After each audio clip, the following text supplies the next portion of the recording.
Hey guys, this is Dynamic Fiction, and in this video I'm going to be going over how Littlefinger's story should have ended in Game of Thrones. The story begins with Bran reaching Winterfell.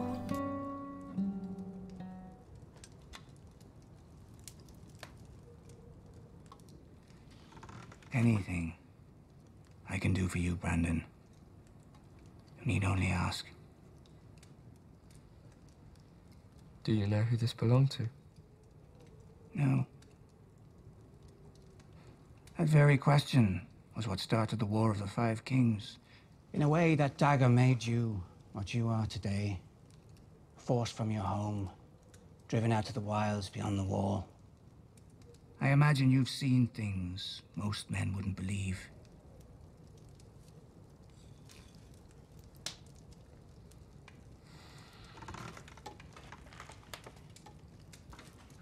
To go through all of that and make your way home again only to find such chaos in the world.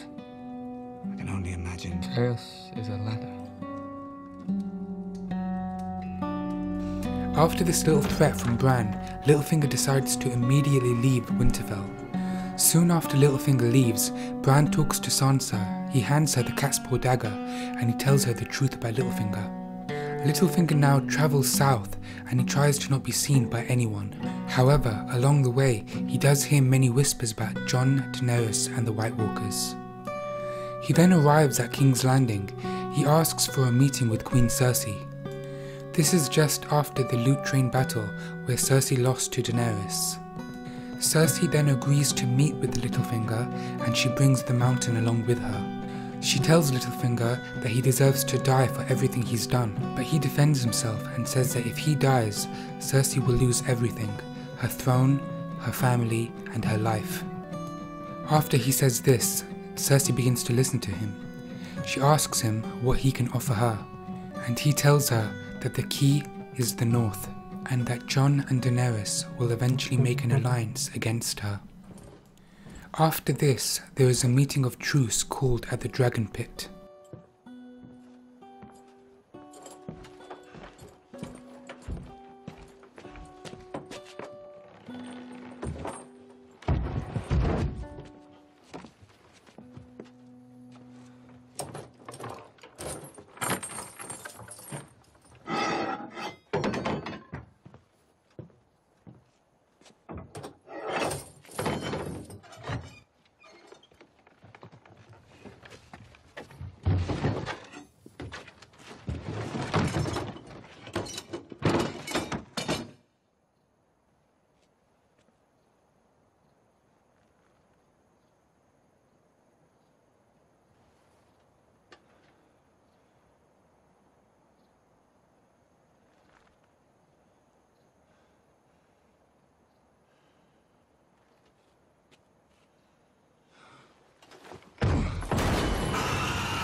After the meeting, Cersei agrees and sends Littlefinger and a group of her men to Winterfell with Jon and Daenerys, and that she will come along with the rest of her men at a later date.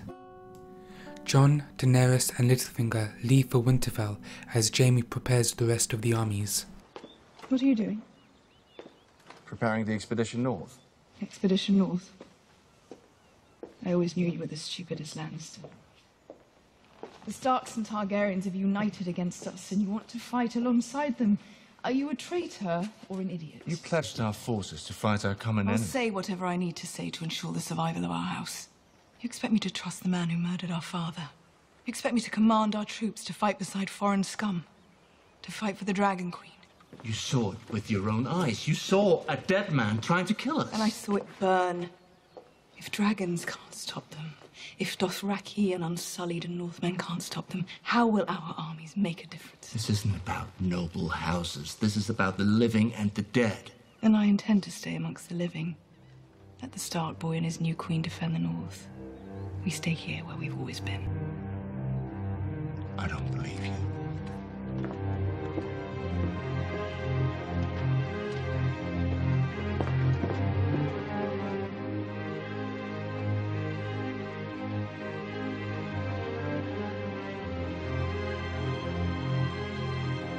When Littlefinger finally arrives at Winterfell with Jon and Daenerys, Sansa is angered by his presence. She calls for his death, but Jon denies her. He tells her that he is the king of the north, and now that he's back, her duties have stopped. He says that now the truce has been called, all previous engagements don't matter in the war against the undead. Eventually, Jon and Daenerys leave with their armies for the north, and Littlefinger, Sansa and Brienne are left behind at Winterfell.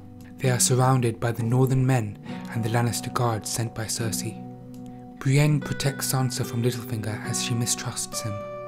When night falls, Sansa goes to her bedroom and Brienne guards her door. Brienne keeps watch, but suddenly she hears horns from every direction in the castle. The Lannisters then begin to take out their swords and unleash an attack on the Northerners. A few of the soldiers go up to Sansa's room, but Brienne fights them off. And when Brienne has a moment, she takes Sansa from the bedroom and tries to find a place to hide. The battle continues as Brienne and Sansa run up the stairs, but suddenly a cloaked man enters the castle. This man is revealed to be Jaime Lannister, and he is shocked by all the blood being spilt. A Northerner attacks Jaime, but Jaime fights him off. Jaime then asks a Lannister soldier where Littlefinger is.